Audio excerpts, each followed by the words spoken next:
Conjunction के part 9 में यह अंतिम पार्ट है कंजंक्शन का। बिकॉज का प्रयोग देखें।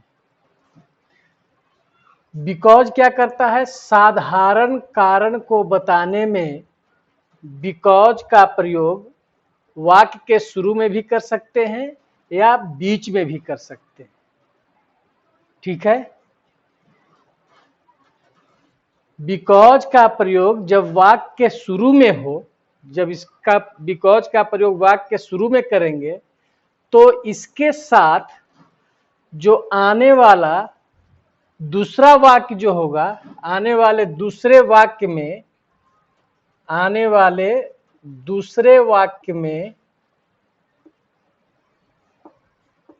सो या बिकॉज या देयरफॉर इसके साथ प्रयोग नहीं करेंगे। जैसे he will not come to play because he is ill, या because he is ill, because वाला वाक्य को शुरू में भी ला सकते हैं। बिकॉज ही इज इल, तब कॉमा देंगे। इस कॉमा के जगह पर सो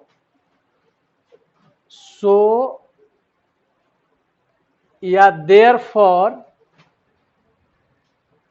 सो या देयरफॉर का प्रयोग यहां पर हम नहीं करेंगे। तो because he is ill comma he will not come to play. ये बात समझ में आई? अब इसमें बिकॉज का एक और प्रयोग देखिए।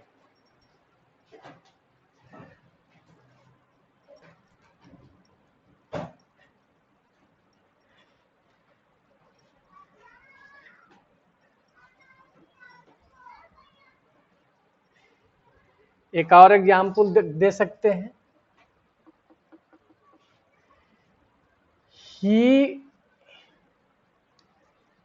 he will not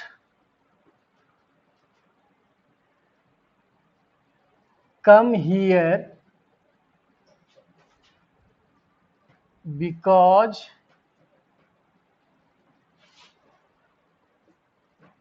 his mother is ill। ठीक है।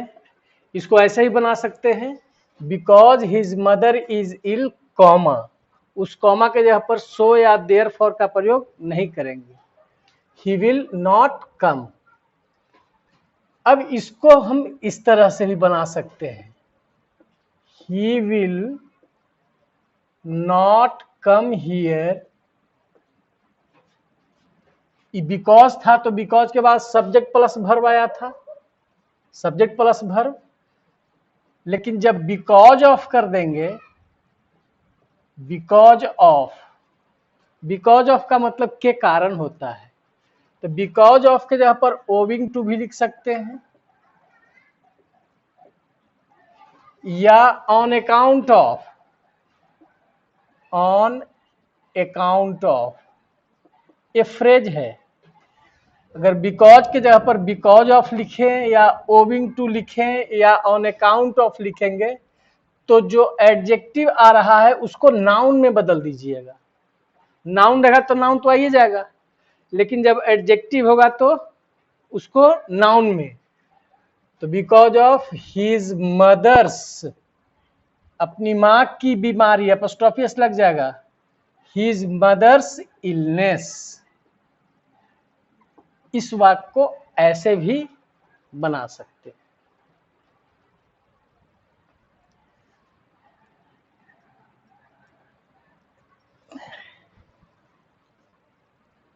अगला प्रयोग देखेंगे,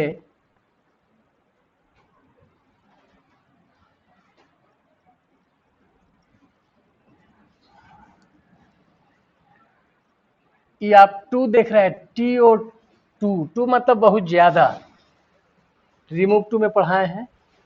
तो टू के बाद या तो एडजेक्टिव आएगा या तो एडवर्ब आएगा। इसके साथ जो वाक्य आएगा वो इंफिनिटिव रूप में आएगा, इंफिनिटिव रूप में।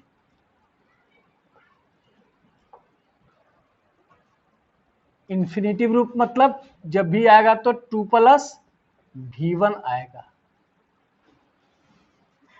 अब एग्जाम्पल देखिए इसका, ही was too lazy that he could not do this work।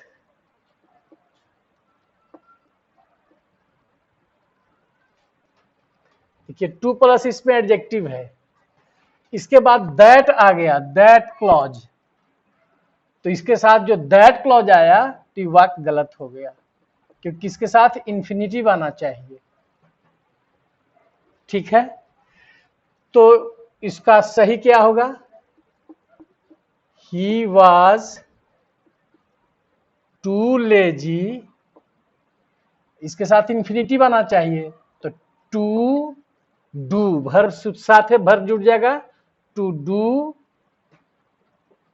This work.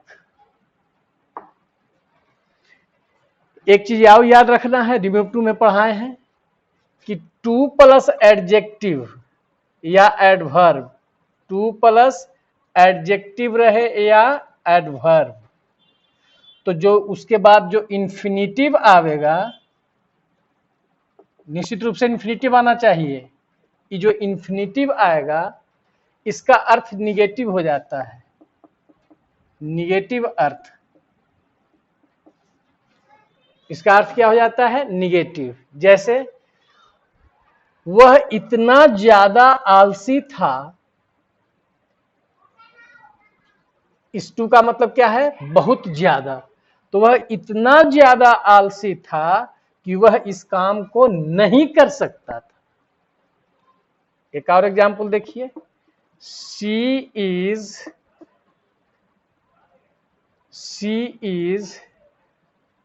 To lazy, she is too weak, she is too weak to walk. आप देख रहे हैं 2 प्लस एडजेक्टिव और उसके बाद इंफिनिटिव आ रहा है, तो इस इंफिनिटिव जो आ रहा है, ये पहला ध्यान रखना है कि 2 प्लस एडजेक्टिव या एडवर्ब के बाद इंफिनिटिव ही आना चाहिए, दैट नहीं। ऐसे करके दैट दे करके कंपटीशन में पूछता है, गलत पूछता है। तो इंफिनिटिव जो आएगा उसका अर्थ क्या हो जाएगा, निगेटिव अर्थ हो जाएगा। तो इसका प्रयोग देखिए क्या कहता है, वह इतनी कमजोर है कि वह टहल नहीं सकती है। ठीक है, अब हम अगला प्रयोग देखते हैं क्या है,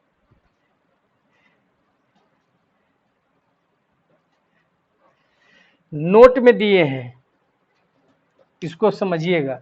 नोट में interrogative words WH, interrogative words WH कौन कौन है, what, where, why, when, how far, how many, सब क्या है, WH है।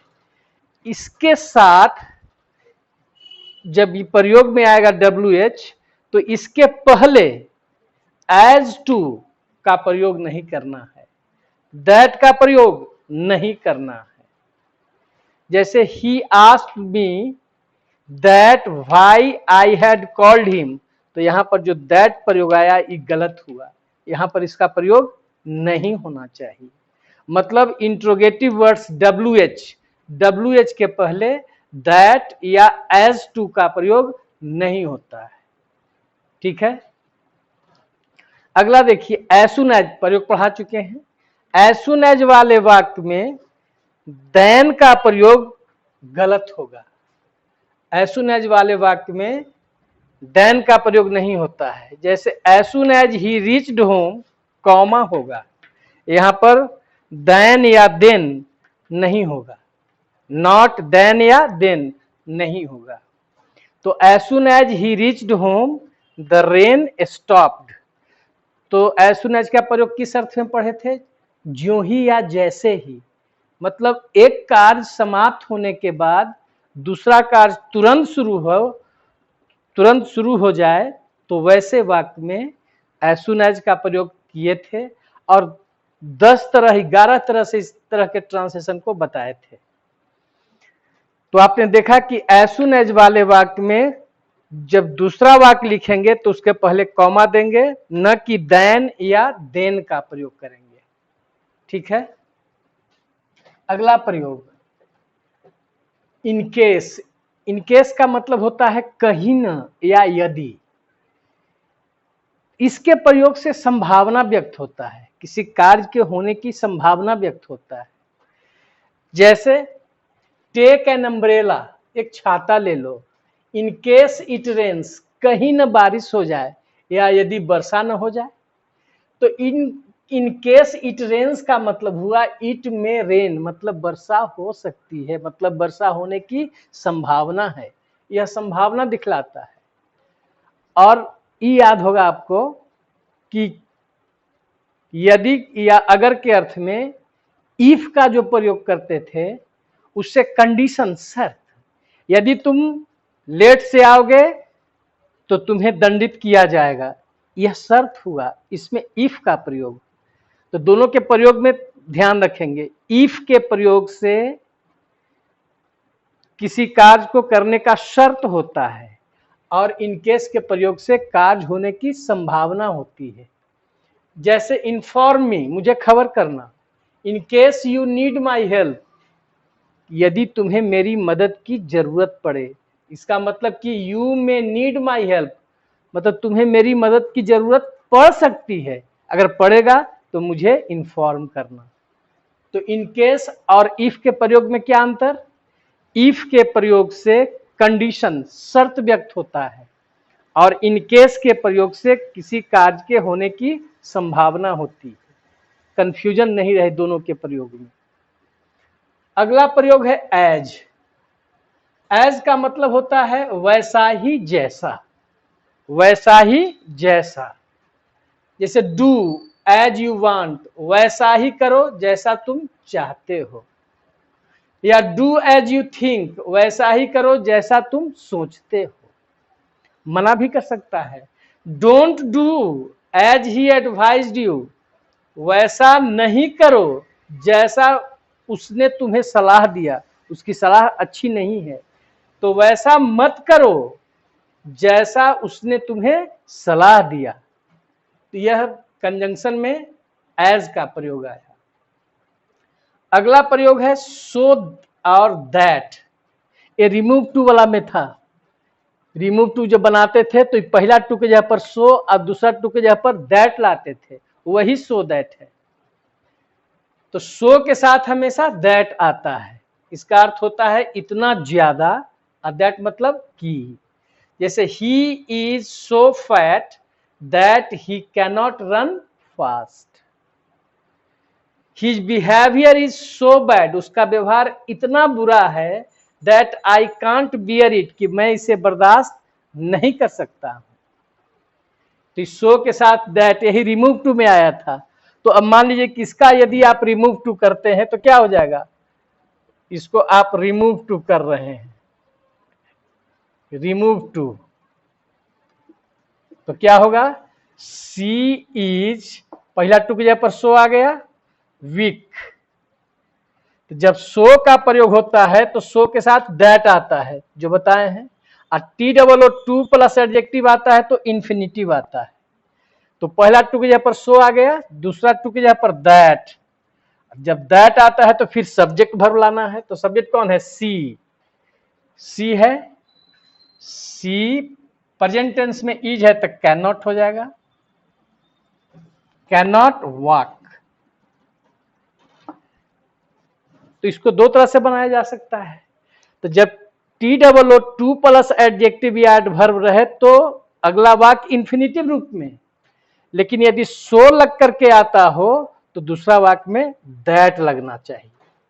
यही प्रयोग था। अगला प्रयोग हम देखते हैं,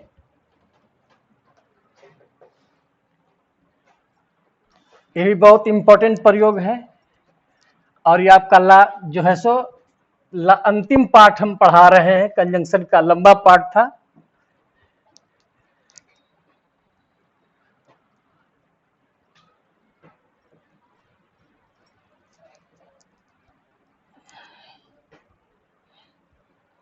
देखिए,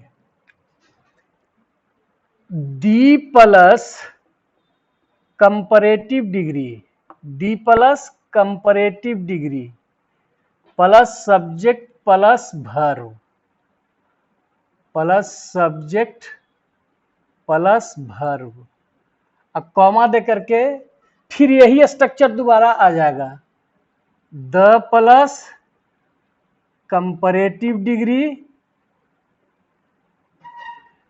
plus subject plus verb. Article में हम बताए थे, यहां वहां पर लाए थे कि यदि वाक्य की बनावट comparative degree plus subject plus verb, फिर कॉमा के बाद comparative degree plus subject plus verb हो, तो दोनों कंपैरेटिव डिग्री के पहले द का प्रयोग किया जाता है, बताए थे। तो जो पहला दी आता है उसका मतलब होता है जितना, पहला दी का मतलब जितना, और दूसरा दी का मतलब होता है उतना ही। यह अर्थ होता है दी का ऐसे प्रयोग में, इस स्ट्रक्चर में। बहुत अच्छा स्ट्रक्चर है, इसको ध्यान रखें। अब हम एग्जाम्पल लेते हैं। The more he reads, the more he forgets.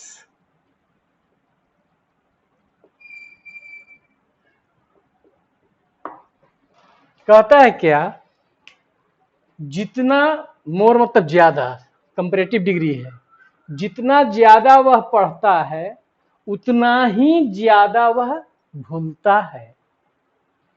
एक और एग्जाम्पल लेते हैं। The higher we go, the cooler we feel, cool का comparative cooler, we feel. The जितना, हायर अधिक ऊंचा, हाई का कंपैरेटिव हायर, जितना अधिक ऊंचा हम लोग जाते हैं। द कूलर उतना ही ज्यादा ठंडा, वी फील हम लोग महसूस करते हैं। यह बहुत जो है सो इंपॉर्टेंट स्ट्रक्चर है कंजंक्शन में, इसको याद रखेंगे।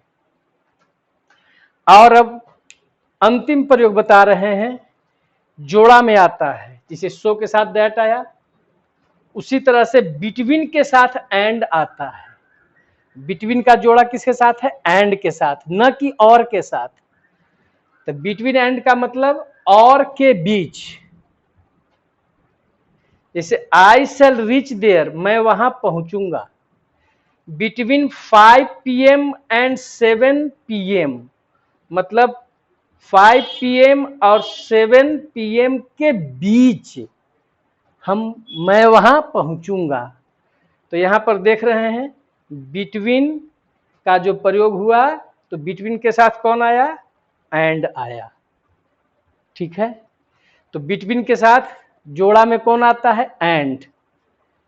कह सकता है मीट मी, मुझसे मिलो, बिटवीन वेंसडे एंड फ्राइडे, मतलब वेंसडे और फ्राइडे के बीच मुझसे मिलो। तो बिटवीन का जो जोड़ा है किसके साथ है, एंड के साथ। तो एक बार हम सब जोड़ा का नाम बताते हैं, उसको याद रखिएगा। सबसे पहले था बोथ के साथ एंड, आइदर के साथ और, नाइदर के साथ नॉर, नॉट ओनली के साथ बट ऑल्सो, फिर नो सूनर के साथ देन, हार्डली के साथ व्हेन या बिफोर, स्कार्सली के साथ भी व्हेन या बिफोर, सो के साथ दैट, बिटवीन के साथ एंड, सच के साथ देखे थे दो प्रयोग, कब दैट और कब एज। द सेम का भी साथ देखे थे, द सेम के साथ भी एज और द सेम के साथ दैट, कौन कौन परिस्थिति में आया था। तो सबका जोड़ा जो है ध्यान रखना है, और कैसे प्रयोग किए हैं आप हर पार्ट को अच्छे तरह से उसको रिवीजन करेंगे, क्योंकि यह लंबा प्रयोग है, कंपटीशन लेवल तक है। तो 12 के विद्यार्थी जो है जितना समझ में आता है उतना आप पढ़ेंगे और उसको जरूर पढ़ेंगे जो कॉम्बिनेशन में हमने प्रयोग में बताया है। यहाँ पर सब क्लियर हो जाएगा कि किसका प्रयोग कैसे होता है। एज सुन एज का भी प्रयोग बताए थे कि एक कार्य समाप्त होने के बाद दूसरा कार्य तुरंत शुरू हो जाए। तो इस तरह से आपका जो कंजंक्शन चैप्टर था यह समाप्त हुआ। कंजंक्शन को कनेक्टर भी कह सकते हैं, कंजंक्शन को कनेक्टर भी कर सकते हैं। इसका पीडीएफ जो है पार्ट 1 में ही लोड कर देंगे, पार्ट 1 में ही। आशा करते हैं कि आपको यह वीडियो पसंद आए। अगर पसंद आए तो इसको लाइक करेंगे, सब्सक्राइब करेंगे और शेयर करेंगे, क्योंकि जितना आप मुझे मदद करेंगे उतना ही तेजी से हम आगे बढ़ेंगे, मेरा हौसला भी अफजाई होगा। आपसे आशा करते हैं कि आप जरूर से जरूर आप इसको सब्सक्राइब करेंगे। यदि अच्छा लगे तब, कोई फोर्स नहीं है, अच्छा लगे कि नहीं ये समझ में आया है, अच्छा पढ़ाए हैं, तब आप लाइक करेंगे, सब्सक्राइब करेंगे और शेयर करेंगे। ठीक है, धन्यवाद।